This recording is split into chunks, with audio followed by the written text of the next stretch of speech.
সংবাদ সবাইকে স্বাগত জানাচ্ছি। আমি ফিরোজ তোহা। শুরুতেই সংবাদ শিরোনাম।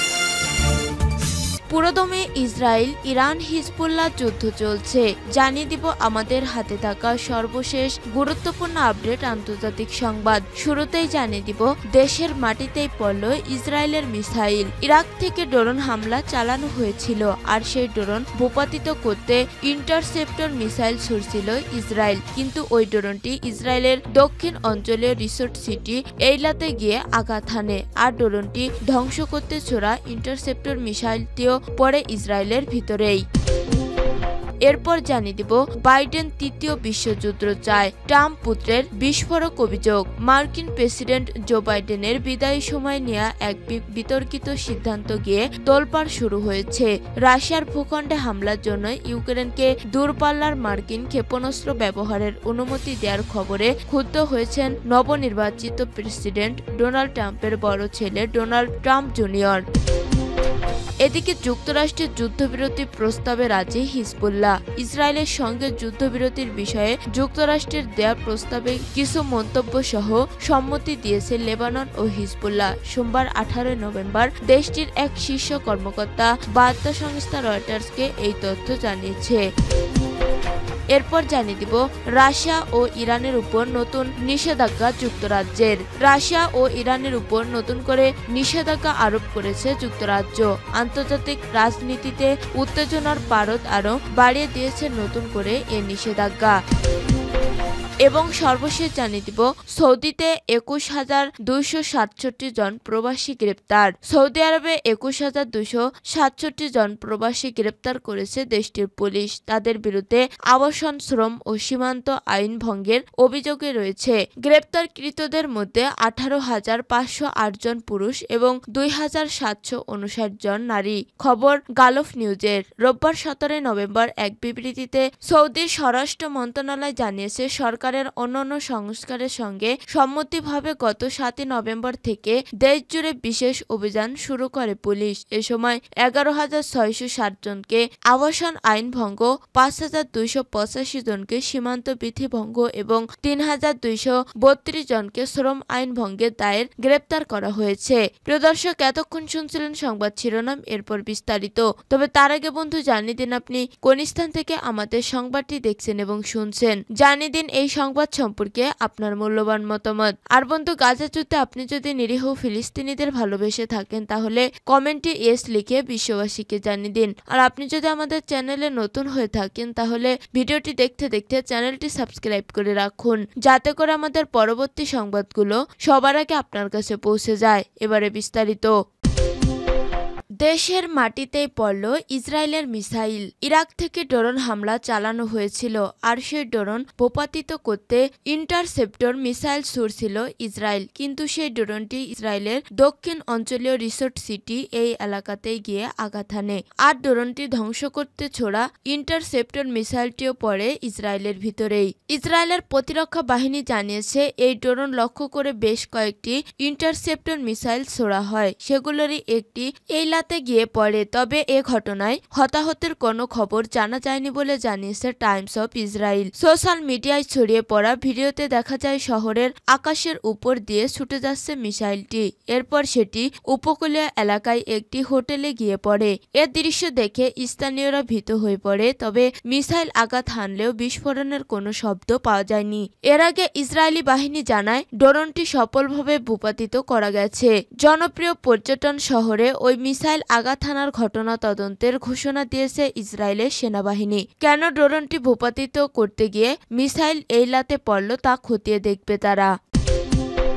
বাইডেন তৃতীয় বিশ্বযুদ্ধ চায়, ট্রাম্প পুত্রের বিস্ফোরক অভিযোগ। মার্কিন প্রেসিডেন্ট জো বাইডেনের বিদায়ী সময়ে নেয়া এক বিতর্কিত সিদ্ধান্ত ঘিরে তোলপাড় শুরু হয়েছে।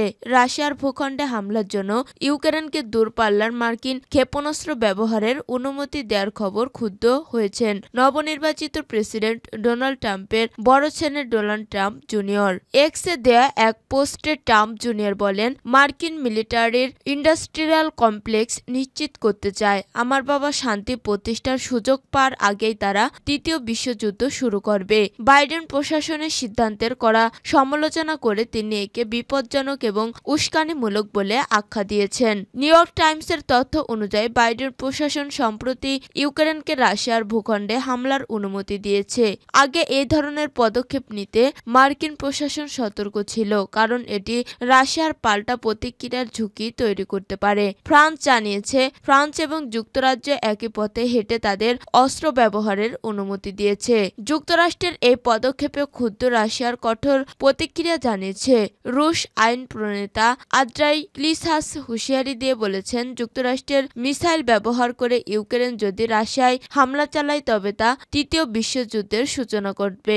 এদিকে বাইডেনের এই সিদ্ধান্তে মার্কিন রাজনীতিতে তীব্র বিতর্ক সৃষ্টি হয়েছে। ডেমোক্রেটদের মধ্যে এ নিয়ে বিরোধ দেখা দিয়েছে। ট্রাম্প পুত্রের বিস্ফোরক মন্তব্য এবং তার করা ভাষার সমালোচনা মার্কিন অভ্যন্তরীণ রাজনীতিতে উত্তেজনা আরও বাড়িয়েছে। বিশ্লেষকরা মনে করছেন, বাইডেনের এই পদক্ষেপে শুধু রাশিয়া ও ইউক্রেন যুদ্ধকেই নয়, বৈশ্বিক স্থিতিশীলতাকে বিপণন করতে পারে। যুক্তরাষ্ট্রের যুদ্ধবিরতি প্রস্তাবে রাজি হিজবুল্লাহ। ইসরায়েলের সঙ্গে যুদ্ধবিরতির বিষয়ে যুক্তরাষ্ট্রের দেয়া প্রস্তাবে কিছু মন্তব্যসহ সম্মতি দিয়েছে লেবানন ও হিজবুল্লাহ। সোমবার 18 নভেম্বর দেশটির এক শীর্ষ কর্মকর্তা বার্তা সংস্থা রয়টার্সকে এই তথ্য জানিয়েছেন। একে যুদ্ধবন্ধের সবচেয়ে গুরুতর প্রচেষ্টা বলেও মন্তব্য করেছেন তিনি। লেবাননের পার্লামেন্টের স্পিকার নবিহ বেরির সরকার আলী হাসান খলিল বলেছেন, সোমবার মার্কিন রাষ্ট্রদূতের কাছে তাদের লিখিত জবাব জমা দিয়েছে লেবানন। হোয়াইট হাউসের দ্রুত আমোস হোসেস্টেন বৈরুত আলোচনা অব্যাহত রাখতে এসেছেন। ইরানপন্থী সশস্ত্র সংগঠন হিজবুল্লাহ যুদ্ধবিরতির বিষয়ে আলোচনার জন্য তাদের দীর্ঘদিনের মিত্র বেরিকে সমর্থন দিয়েছে। খলিল বলেন, লেবানন ইতিবাচক পরিবেশে প্রস্তাবটির উপর তাদের মন্তব্য তুলে ধরেছেন, তবে এই বিষয়ে বিস্তারিত জানাতে অস্বীকৃতি জানান তিনি বলেন, আমাদের দেয়া সব মন্তব্যে জাতিসংঘের রেজলিউশন 1701 এর সুনির্দিষ্ট ধারাগুলো মেনে চলার প্রতি জোর দেওয়া হয়েছে। খলিল মূলত 2006 সালে হিজবুল্লাহ ও ইসরায়েলের মধ্যে যুদ্ধবন্ধে পাশ হওয়া জাতিসংঘের নিরাপত্তা পরিষদের রেজলিউশন 1701 এর কথা উল্লেখ করেছেন।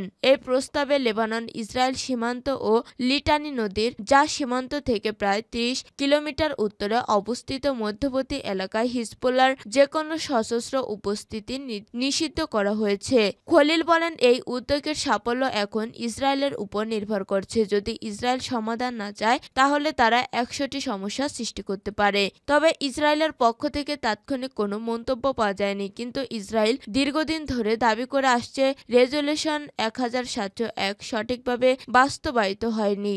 এই যুক্তি তুলে ধরতে তারা সীমান্তের কাছে হিজবুল্লাহ যোদ্ধা ও অস্ত্রের উপস্থিতির কথা বলে আসছে।